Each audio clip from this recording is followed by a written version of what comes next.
Welcome in to Greenville Grit. This is Greenville Residents in Touch with your hosts, Terry Williams and Michael Overton. This is the show that keeps you connected and in touch with the issues that affect what's happening in your community. Greenville Grit is sponsored by Greenville Toyota, the Overton Group, and Bill Clark Homes. Now, here are your hosts for Greenville Grit, Terry Williams and Michael Overton. Good evening and welcome to the Greenville Grit. I'm Terry Williams. And I'm Michael Overton. Terry, good to see you this evening. We've got a full show with Gary Fenton, Director of, I keep wanting to say Parks and Recreation, but I guess it's Recreation and Parks. We're excited to have Gary. With the show. I know. It's a funny show, though. We're glad to have Gary. We've got a lot of discussion to have about Parks and Recreation on the show tonight. Important things I know the public wants to hear about. Absolutely. But I know we're going to go to a commercial break, as we always do, bring Gary on the show, but we got to thank our sponsors before we do that. Sounds good. Greenville Toyota. Thank you, Craig Ghost and the Greenville Toyota team, for being on board with us. Couldn't do it with the show without you. If you're looking for a new Toyota or Scion vehicle or a new used car, need your car service, go see these guys at Greenville Toyota on Memorial Drive or dial 321-3000. That's right. The Overton Group. The Overton Group. Thank That's you, right. Michael, Real estate and property continuing. management professionals with an office in Greenville and in Newbern. And if you're looking for property management work on commercial or residential, or looking for commercial sales and leasing, please give us a call, as well as business brokerage. We're going to take a quick commercial break. Come right back with Gary Fenton.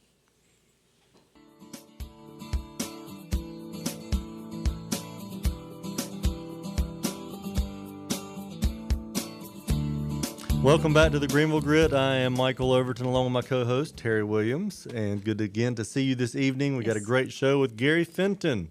Thank you, Gary, for coming on. Gary, you are the Director of Parks and Recreation.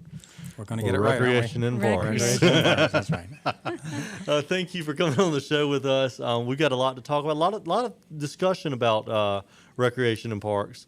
In the city budget, there's been a big discussion, as well as, I know, a lot of discussion when we ran for city council. Yeah, there was. About Quite it. a bit. So maybe start out. Tell us a little bit about yourself. How long have you been with the city? What your roles and responsibilities are in that department? All righty. I've been with the City of Greenville for a little over 7 years, but I've been in the Parks and Recreation profession for about 44. Wow. In various communities in Virginia and Ohio before coming to North Carolina. A lot of people said it took me a while, but I finally found my way home. Oh, good. And it was tough to learn how to say recreation and parks. I understand it. I'm not offended when people say parks and recreation because most of my career I was in parks and recreation agencies. Right. But regardless, we're here in Greenville today, and we've learned to say recreation and parks, and we say it well. Occasionally I'll slip up, actually, but not too often. I'll probably slip up again before the show's over, so please forgive me. I will, indeed. And forgive me if I do. The Recreation and Parks Department has been around for a long time. I think you all know my predecessor, Boyd Lee, who was here for 37 years. During those same 37 years, I was out in the field in various places, as I mentioned earlier, and picking up a lot of experience and making some mistakes and learning from those mistakes over those years. And I was real pleased to come to Greenville because it wasn't by any means starting from scratch. A lot had been accomplished in many, many years before I came here. We're researching the history of the department today, and it's really amazing what people have done, people that are gone now, that they did that we are benefiting from today. It's truly a legacy for those folks that they've left something behind that's now continuing to benefit today's citizens. In recreation and parks, obviously, some people know immediately that we're involved with sports. That's a big piece of what we do. Right. It's certainly not all of recreation, is not all athletics, but we certainly serve a lot of youth and adults through our athletic endeavors. But we look at the arts, we look at special events, we look at performances and dramatics, those kinds of things. Right. A lot of environmental types of programming, outdoor boating and fishing, and we really try to run the gamut of recreational opportunities to meet the needs of everybody. No one group is interested in everything. Right. And so what may not meet your needs may meet someone else's. And so while certain people in our community are not particularly interested in one aspect of our department, they may embrace some other piece of that. Exactly. So we try to be very diverse in what we offer our community.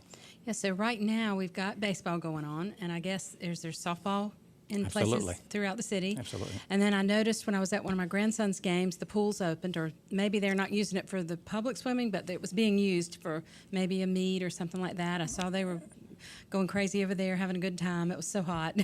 And so you've got all sorts of things going on right now, just all over. Soccer's going huge. on. And then I tell you, a sport that's been blowing up is lacrosse. Yes, it has. And we have an outside organization, a private lacrosse group. I shouldn't say private, they're open to anybody. Right. But they're not part of our department, but we partner with them to provide that. And I see that the growth is coming. Yeah, I mean, my daughter played it last year. I was able to coach one of the small teams, and it's so fun just being out there with 4 and 5 and 6-year-olds running around. Well, one of the things we like about lacrosse and soccer and those sports is there's a big emphasis today on activity, especially in youngsters. Right. And there's so many things that take them away from the active lifestyle. They call it screen time, whether it be TV or an iPad or whatever it is, that takes them away from really active living.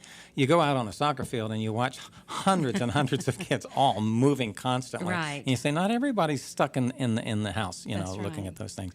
And so we try to provide those opportunities. We don't think that anything's inherently wrong with some screen time. Right. But there has to be balance. Yes. Well, and sports brings that to an awful lot of our young right. people.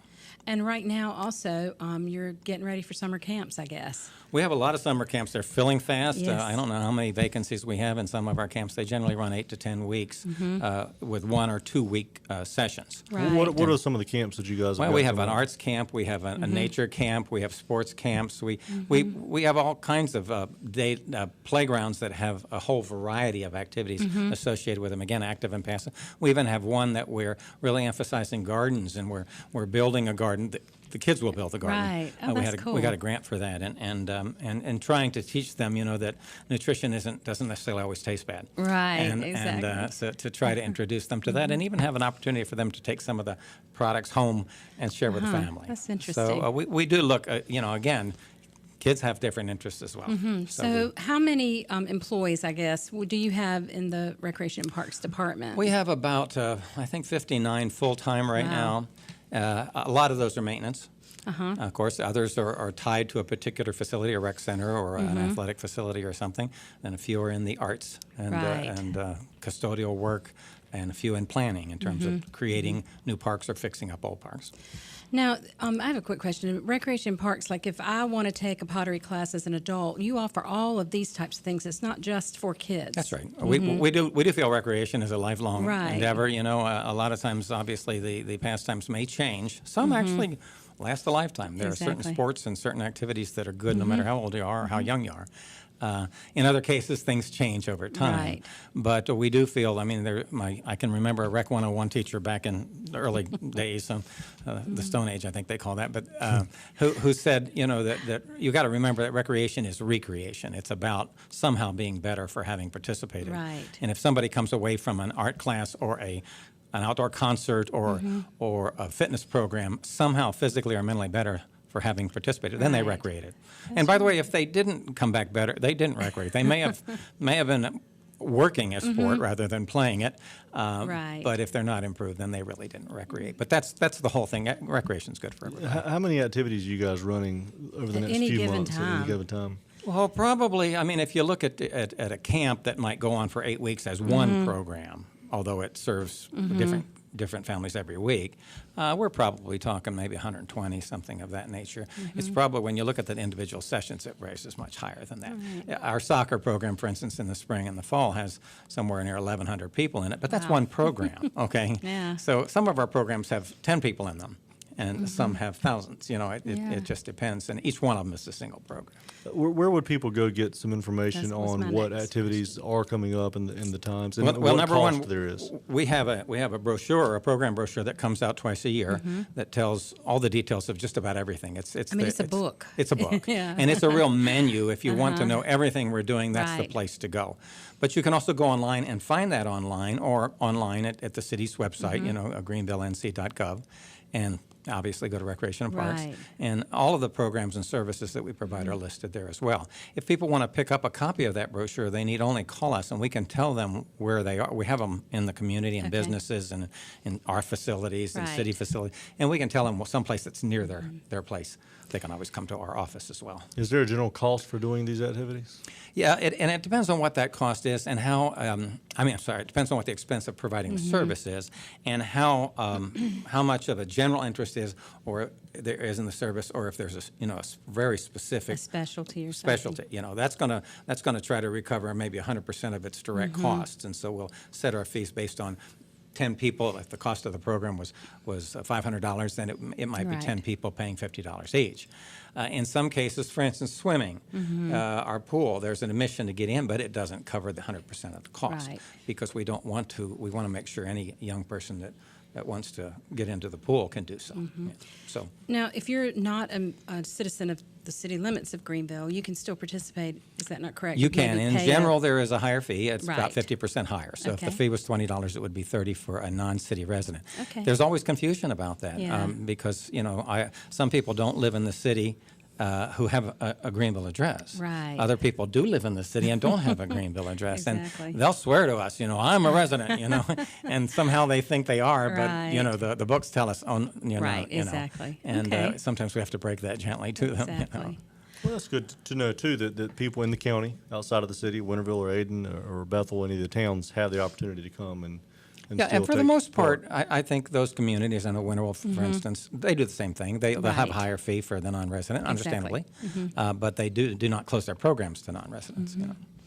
Well, let's switch gears a little bit and talk about specific maybe needs and wants of the Recreation and Parks Department. And we know there's some immediate needs because we try to keep up with as much as we can on the city council meetings, and you make great presentations to really inform everybody about what's going on. But so there's some immediate needs, I'm sure, of our park facilities. But then I'd also, after that, like to know what are some of the wants that you'd like to see happen in the future, and how this might affect the city budget, Well, if you know at this Yeah, point. it's a crapshoot a little bit. Yeah. You're trying to Right. predict a little bit, but and it's funny because when we say our needs are the community's needs, and sometimes they're very loudly expressed. Right. Sometimes not so much, but we see things happening. We see investments that have been made in the city that maybe are starting to deteriorate, and we're saying, can we protect that investment that was made, whether it was made 5 years ago or 50 years ago? Right. Can we protect that investment? It's been tough, capital money to actually do major projects in terms of park development or trails or buildings or, in some cases, furnaces or roofs. Not a very appealing issue. Nobody's out there Right. saying, we need a new roof. But when we look at those things, or electrical systems, almost invisible, we've spent significant capital money on replacing electrical systems, but we don't have a ribbon cutting afterwards to celebrate, Right. the fact that we're still going to have power in the building. But you have to address those things. That's right. And it can be plumbing, it can be electrical, it can be windows, insulation, it can be HVAC systems. We have a lot of those needs because, a lot of times, nobody has more money than they need. I mean, Right. they're actually, nobody's going to say, I got enough now, back off, Never happened. No, it never's going to. I'm not holding my breath for that. But at the same time, we do want to try to get the mileage out of the money that we have and do the Right. best we can with it. And so sometimes, obviously, you don't get enough. And so certain projects, you want to replace that roof this year. We can't do it this year. See if you can hold on another year. And when you do, you usually get asked to hold on another year. Right, right. And you just tend to try to fix the things that are very, very critical that might, if the roof begins to leak, other things are damaged, not just the That's roof. right. And so you that may become your number one priority. Again, the community may not be yelling for that, but we Right. know how important that is to be done. I think the challenge, and it's not unique to Greenville, but the challenge in recreation and parks is, do we build new facilities or do we fix up the old facilities? And in fact, the answer to that, which is the higher priority, depends on where you live. And if Right. you're in a neighborhood that has no park within 3 or 4 miles, you're saying, why don't we have a park? If you're in a neighborhood that has a park that's dilapidated and deteriorating, you're saying, fix this up before you build those people over there a park. Right. They're all Greenville citizens, and they all have the right to ask for these things, and many of them speak loudly when they do. I do encourage people to look for the park before they buy the house. But If that's important to them. Yeah. if that's important to them, because it does, in our business, it takes time. Right. A lot of times I'll get somebody saying, well, I've got a 5-year-old kid and we need a new park. He has nothing to do in our neighborhood. And I'm thinking, well, he'll get the park, but he's going to be 17. It's going to take years, and it does. I mean, Yeah. these are big projects. I think the challenge, of course, is to plan ahead. Right. And I think as we look at capital dollars, we hope that we will have a piece of our capital plan in the future that has land acquisition in it. And I've seen criticism of this throughout my career. We will acquire a piece of land expecting not to use it for 10 years from now. But we acquire it because now it's cheap, now it's available. Right. And if you wait the 10 years when development has occurred in that area, then the price is prohibitive. Or the population grows. Or the population so grows and fast, takes it so up. we can't, you know, we can't get it in. And so, and then it's really hard to address that need. And yet, a lot of people are clamoring for stuff today. They Right. What, 10 years from now? And I'm, if we had planned 10 years ago, we might have Right. be in a better position today. But again, we didn't have the money to do that 10 Right, years ago. exactly. And so we do hope to at least share, let's address existing facilities and replace furnaces. We have some maintenance needs and we have some capital needs. And we Right. hope to maintain things. If you maintain them properly, your capital needs can be put off for many years. If they aren't able to get the proper maintenance, then you may need to replace Right. that particular piece earlier. Well, I think that might bring us into really the discussion on the bond referendum. Yeah, there's been some talk one of the about- things we had Dennis Mitchell on last week, and I believe Rose Glover is the one who requested to have the discussion on the bond referendum and to look into it, and Marion came and added some discussion. Not really clear what I don't she think was looking anything's for clear yet. I think it's still the beginning. on Parks and Recreation, but I think, and I understand completely where you're coming from. I mean, I think when I ran for the campaign, my belief is you have to take care of what you have. And we want to make sure that that's in really good shape. If there are certain parts where roofs are leaking or muddy or equipment's really old and aged, I mean, I want people when they come into this town to see these parks like, wow, this is really nice. I do too. But then on the Yeah. flip side, I understand that people would like to have them close to them. So, I'm in support of building new parks when we have the ones that we have taken care of. Yeah. And I mean, it's almost like a home budget, Yeah. do you Right. fix the refrigerator or do you go buy a new car? If you have an existing car, you make do with that, and the refrigerator has to operate tomorrow as well, and so you have to That's do right. that. It's not what they want to hear if they live in a different neighborhood, another neighborhood, but at the same time, it's responsibility. It's yes, let's address this, but somehow we've got to get Gotta ahead get it done. because that problem will never stop if we're not planning 10 years out. So how do we have that discussion? Because you got to sell a bond referendum to the public. I was with Pitt Community College in part of the discussion with them getting the bond referendum passed at the last November. It's a $19.9 million bond referendum. And for every citizen in Pitt County that owns a home, it's an additional tax Sure. of I think $18 per $100,000 on their property. So knowing that there could be additional tax levied against them, people are going to want to know what's in it for me. It can't be all about maintenance. It can't be Right. all about That's right. replacing roofs, replacing electrical systems.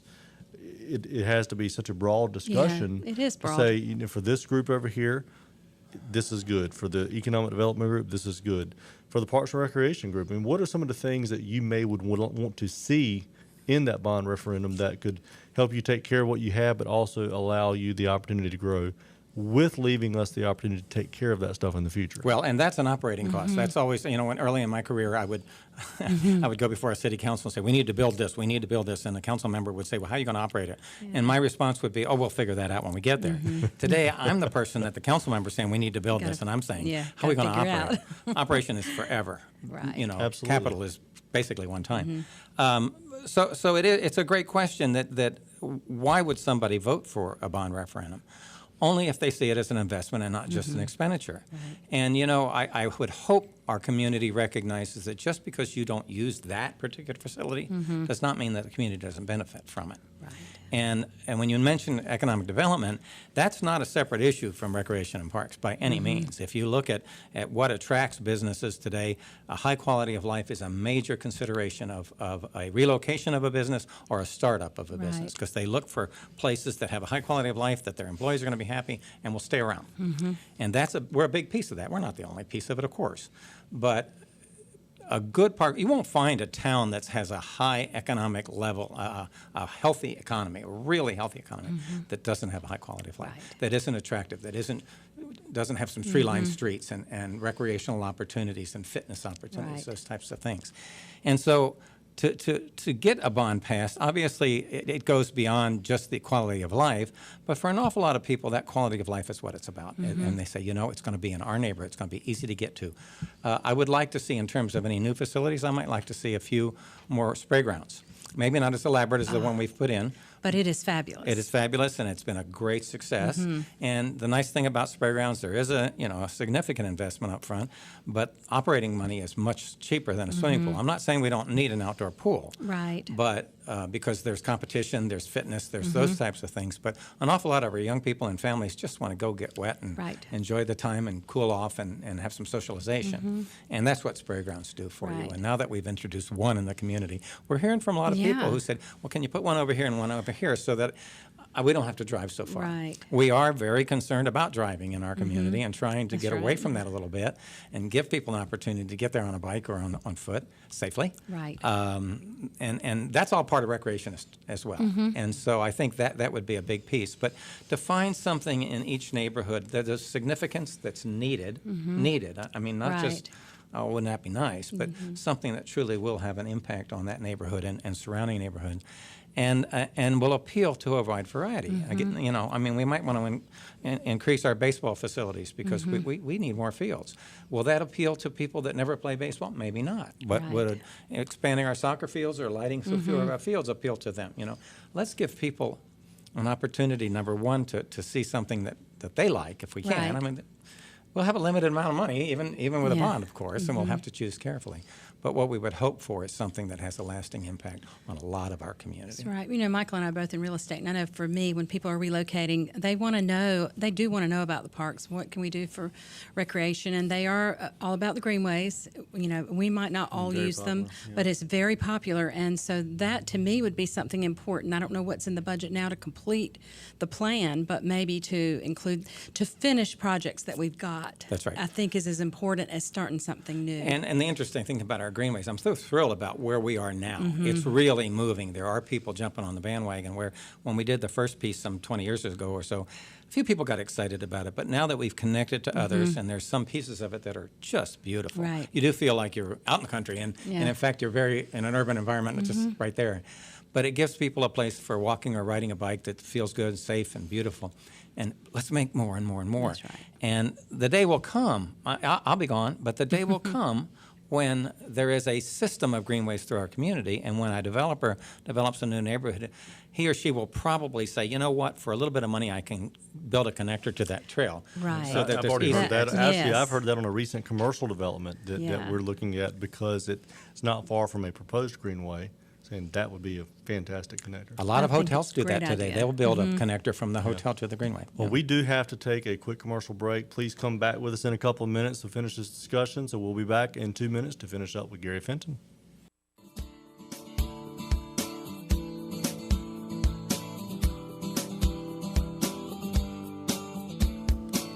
Welcome back. I'm Terry Williams. I'm here with Michael Overton and our guest today, Gary Fenton, who we are just pleased to have you with us and so appreciate all the information you've given today.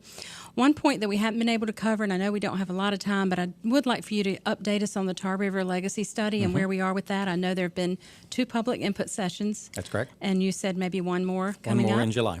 Okay, so tell us a little bit about that. Well, the Tar River Legacy Plan, the intent is to look at our river, analyze it a little bit, what borders it, what lands around it are suitable for recreation facilities, picnic shelters, minor impacts, which lands might have more intense development associated with them, and how far away from the river do you have to be. But the purpose really is to look at our river and say, how can we further benefit from it? It's a great benefit in that it provides water to us. Right. I mean, how important is that? When we know that, and in looking at what else it might do for our city and our community, we have to consider how do we first protect it as a water source. But environmentally, recreationally, educationally, and economically, it can benefit our community much more so than it does today. And we're working with some contractors and consultants to look at other communities, what other river towns, if you will, of all Right. different sizes, what have they done? How did they get it done? What things did they add? What amenities did they add? What accesses did they add to their river that made it more valuable to that community? Right. And how can those things happen? We know, everybody knows, that there's easy to create a wish list. It's very easy to do that. Right. To get it paid for, that's a different story. And we all know that the city's financial picture is tight. You can't have everything you'd like to have. But we really are looking at it about what can we do along the river that will have a return on that investment, that will get back higher Right. tax base. that can pay for more things on the river or other quality of life issues, or even other department services in our city. We do need a bigger tax base to do that. And looking at how other cities got that done and other communities succeeded in their river projects is essential to us knowing what to do here. In Recreation and Parks, we like the case study. We call it copy and steal everything. and if we see something that has worked in another community, we might consider whether it can work here in Greenville as well. Well, that might be some of what you guys end up deciding to do, or the community decides to do with that. May be something you want to consider putting in as a request for that bond referendum. Absolutely. It could be a piece of that as well. Because I want to see something happen. We can pay for all the studies we want. That's right. We've Well, got to do that's the something. unique piece of this study. Part of the assignment is not just what we should do, but how can we get it done? How can we get it done? How have they done it? Who have they partnered with? And you don't partner. Philanthropists are nice. They happen once in a while. You'll get a nice donation. But for the most part, your partner has to get a win out of it, too. Right. They have to get a return on their investment as well. But that can happen. So we probably will be looking at some private and public partnerships with that, and we haven't really discussed the town common. That's not really part of the river study, so to speak, but it's still a vitally important piece of the river. piece of everything, of the uptown area, of the river, of just our community in general. So what are your thoughts about the town common, or what's going on? We're blessed to have a talking piece about of that? land of that size. It is not, and I have to be honest, it's not a dynamic park today. Right. But are we still grateful for having it? Yes. Other communities would kill for that, Right. you know. But it can be a lot more, still protecting the green space, and it can be a lot more viable and vibrant than it is today to attract people there all the time. And I think at the end of the day, we're going to have a little give and take on what people want. Some people want nothing. Some people want a lot. You got to decide. There's Be a balance there lot more someplace. discussion about it. Absolutely. And we the do have to common. wrap our show up. We Carrie, do. thank you again for coming on with us. Thank you for the invitation. And please get on the Greenville website to look up some of the events that you guys have got going on. Come back and see us next Wednesday, as well as Friday and Saturday morning.